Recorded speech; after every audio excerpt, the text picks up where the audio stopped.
ഉൾപ്പെടെ വിവിധ ആവശ്യങ്ങൾ ഉന്നയിച്ചുള്ള പ്രതിഷേധം കടുപ്പിച്ച് ആശാപ്രവർത്തകർ. നിയമസഭയിലേക്ക് ആശാവർക്കർമാർ മാർച്ച് നടത്തി. കൂടുതൽ വിവരങ്ങളുമായി ചന്തു എസ് നായർ ചേരുകയാണ്. ചന്തു, നിയമസഭയിലേക്ക് ആശാവർക്കർമാർ മാർച്ച് നടത്തിയിരിക്കുകയാണ്. എങ്ങനെയാണ് ഏറ്റവും പുതിയ വിശദാംശങ്ങൾ? കഴിഞ്ഞ 22 ദിവസമായി ആശാ വർക്കർമാർ നടത്തുന്ന സെക്രട്ടേറിയറ്റിലെ രാപ്പകൽ സമരം ഇപ്പോൾ നിയമസഭാ മാർച്ചിലൂടെ നിയമസഭാ കവാടത്തിന് മുന്നിലേക്ക് എത്തിയിരിക്കുകയാണ്. കാരണം കഴിഞ്ഞ ദിവസങ്ങളിൽ തങ്ങൾ അനുഭവിച്ച ആക്ഷേപത്തിനും അധിക്ഷേപത്തിനും പ്രതിരോധത്തിനുമുള്ള ഒരു ചുട്ട മറുപടിയാണ് ഈ സമരം എന്നാണ് സമരം ഉദ്ഘാടനം ചെയ്തുകൊണ്ട് വൈസ് പ്രസിഡന്റ് എസ് മിനി സൂചിപ്പിച്ചത്. ആശാ വർക്കർമാരുടെ സംസ്ഥാന വൈസ് പ്രസിഡന്റാണ്. അത് മാത്രമല്ല, ഈ സമരം സൂചന മാത്രമാണെന്നും അവർ പറയുന്നുണ്ട്. കാരണം ഇത് ഇപ്പോൾ ജില്ലയിലെ ഏകദേശം എല്ലാ ജില്ലയിൽ നിന്നുള്ള പ്രാതിനിധ്യം ഈ സമരത്തിന് ഉണ്ട്.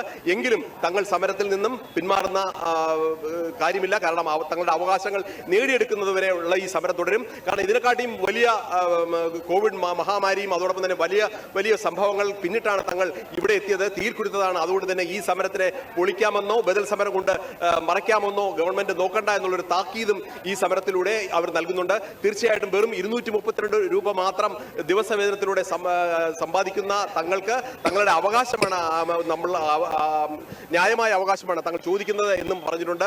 പെൻഷൻ ഉൾപ്പെടെയുള്ള ആനുകൂല്യങ്ങൾ ലഭിക്കണം, ഇൻസെന്റീവ് കൂട്ടണം, അതോടൊപ്പം തന്നെ ഓർഡറേറിയം വർദ്ധിപ്പിക്കണം തുടങ്ങിയ ആവശ്യങ്ങളാണ് ഉന്നയിച്ച് കഴിഞ്ഞ 22 ദിവസമായി സെക്രട്ടേറിയറ്റിൽ രാപ്പകൽ സമരം നടത്തുന്നത്.